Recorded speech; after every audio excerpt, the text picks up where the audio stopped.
ओम नमः शिवाय। हेलो दोस्तों, आपका स्वागत है हमारे चैनल भक्ति कथा संग्रह में। हिंदू संस्कृति के पुराणों की चर्चा खूब मिलती है। इन्हीं पुराणों में से एक है शिव पुराण। तो क्या इस पुराण में शिव कहानियाँ या कहानियों के जरिए कुछ और बताने की कोशिश की गई है? क्या शिव का महत्व सिर्फ सांस्कृतिक है या फिर इस भस्म से सजे योगी देवों के देव महादेव के अन्य पहलू भी हैं? तो आज हम इसी बारे में इस वीडियो में बताएंगे। जिस विशाल खालीपन को हम शिव कहते हैं वह सीमाहीन है, शाश्वत है, मगर चूंकि इंसानी बोध, रूप और आकार तक सीमित होता है, इसीलिए हमारी संस्कृति में शिव के लिए बहुत तरह के रूपों की कल्पना की गई है। गूढ़, समझ से परे ईश्वर, मंगलकारी शंभो, बहुत नादान भोले, वेदों, शास्त्रों और तंत्रों के महान गुरु और शिक्षक, दक्षिण मूर्ति, आसानी से माफ कर देने वाले, आशुतोष, सृष्टा के ही रक्त से रंगे भैरव, संपूर्ण रूप से स्थिर अचलेश्वर, सबसे जादुई नर्तक नटराज आदि। यानी जीवन के जितने पहलू हैं उतने ही पहलू शिव के भी बताए गए हैं।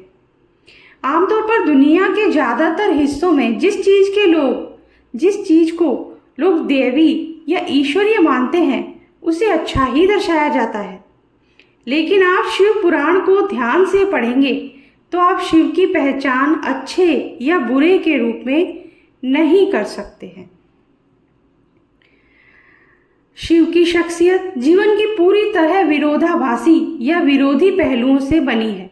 अस्तित्व के सभी गुणों का एक जटिल संगम एक ही इंसान के अंदर डाल दिया गया है। क्योंकि अगर आप इस एक प्राणी को स्वीकार कर सकते हैं तो समझ लीजिए आप पूरे जीवन से गुजर चुके हैं।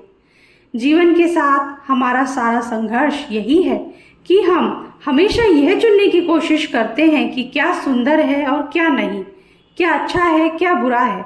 लेकिन अगर आप इस एक शख्स को जीवन की हर चीज का एक जटिल संगम है को स्वीकार कर सकते हैं तो आपको किसी चीज से कोई समस्या नहीं होगी। अगर आप शिव पुराण की कहानियों पर ध्यान दें तो आप देखेंगे कि इनमें सापेक्षता के सिद्धांत, क्वांटम मैकेनिक्स के सिद्धांत, पूरी आधुनिक भौतिकी को बहुत खूबसूरती से कहानियों के जरिए अभिव्यक्त किया गया है। यह एक तार्किक संस्कृति है। इसमें विज्ञान को कहानियों के जरिए व्यक्त किया गया है, हर चीज को साकार रूप दिया गया है। मगर बाद में जाकर लोगों ने विज्ञान को छोड़ दिया और बस कहानियों को ढोते रहे। उन कहानियों को पीढ़ी दर पीढ़ी इस तरह बढ़ा चढ़ाकर पेश किया जाता रहा कि वे पूरी तरह मूर्खतापूर्ण लगने लगी। अगर आप उन कहानियों में फिर से विज्ञान को ले आएं तो यह विज्ञान को अभिव्यक्त करने का एक खूबसूरत तरीका है। शिव पुराण मानव प्रकृति को चेतना के चरम तक ले जाने का सर्वोच्च विज्ञान है, जिसे बहुत सुंदर कहानियों द्वारा किया गया है। योग को एक विज्ञान के रूप में व्यक्त किया गया है जिनमें कहानियां नहीं हैं, लेकिन अगर आप गहन अर्थों में उस पर ध्यान दें तो योग और शिव पुराण को अलग नहीं किया जा सकता। एक उनके लिए जो कहानियां पसंद करते हैं और दूसरा उनके लिए जो हर चीज को विज्ञान की नज़र से देखना चाहते हैं, मगर दोनों के लिए मूलभूत तत्व एक ही है। आजकल वैज्ञानिक आधुनिक शिक्षा की प्रकृति पर बहुत शोध कर रहे हैं। एक चीज यह कही जा रही है कि अगर कोई बच्चा 20 साल की औपचारिक शिक्षा प्राप्त करने के बाद व्यवहारिक दुनिया में प्रवेश करता है तो उसकी बुद्धि का एक बड़ा हिस्सा नष्ट हो जाता है, जिसे वापस ठीक नहीं किया जा सकता। इसका मतलब है कि वह बहुत ज्ञानी मूर्ख में बदल जाता है। वैज्ञानिकों का कहना है कि शिक्षा देने का एक बेहतर तरीका है उसे कहानियों या नाटक के रूप में प्रदान करना। इस दिशा में थोड़ी बहुत कोशिश की गई है, मगर दुनिया में ज़्यादातर शिक्षा काफ़ी हद तक निषेधात्मक रही है।